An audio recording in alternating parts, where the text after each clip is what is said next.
people who inspire us to do what we do. Science is always something I've been passionate about from right when I was in school, and I always felt I wanted to do a PhD, and science is just always something that's come naturally to me, and it's the path I followed. It'd probably be my mum that inspired me to follow a career path in science, because she's a scientist working in the NHS, and I've always had that influence there, and that's what's really driven me. I come from a physical geography background, and the lead academic for the CGE is Andy Plater, and he's been my supervisor all the way through undergraduate level, through my dissertation and onto this project. And his sort of research interests are very coastal, and they match what I'm interested in, really. One of the main motivations really is I'm actually a keen angler, so in terms of preventing pollution entering waterways and affecting, you know, stakeholders that might use that waterway, I've always been keen to sort of reduce pollution and help to reduce that, really. I've got such an amazing family, and honestly, without my friends, I would definitely be in a corner somewhere. You need people around you. I've got fantastic supervisors. They are brilliant scientists, but they're also brilliant tutors. I think the best thing is that I work quite closely with the fishermen.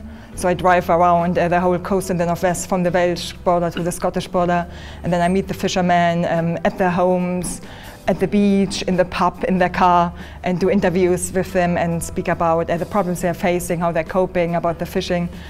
I think geography for me was always a big one. It was the last lesson on a Friday, so that's sort of really what engaged me with it when I was in Year 7, and then I just stuck with it the entire way through because it was the only thing that really stuck in my head.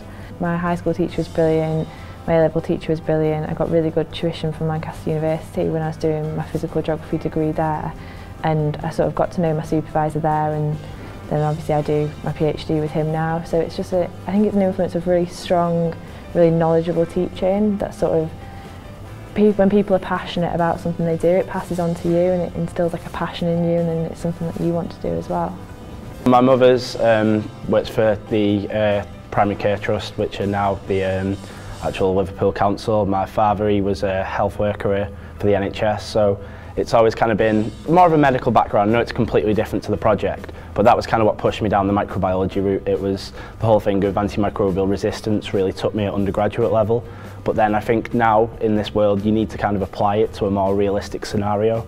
It's great working in a hospital setting, but them kind of jobs might not necessarily be around for the rest of kind of our careers or our research lifetime.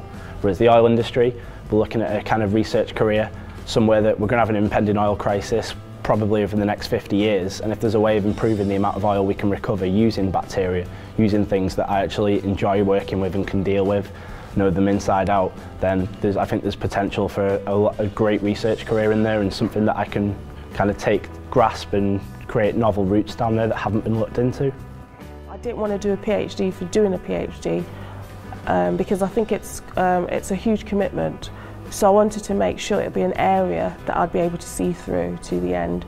So I had to find a subject area that, you know, sort of was engaging for me. And the PhD I'm doing is quite dear to my heart because hopefully, if it's successful, it will help people that, you know, suffer from kidney problems and that sort of thing. And I've got a cousin who's passed away, unfortunately, and he had kidney problems. So that was why this PhD in particular was of interest to me.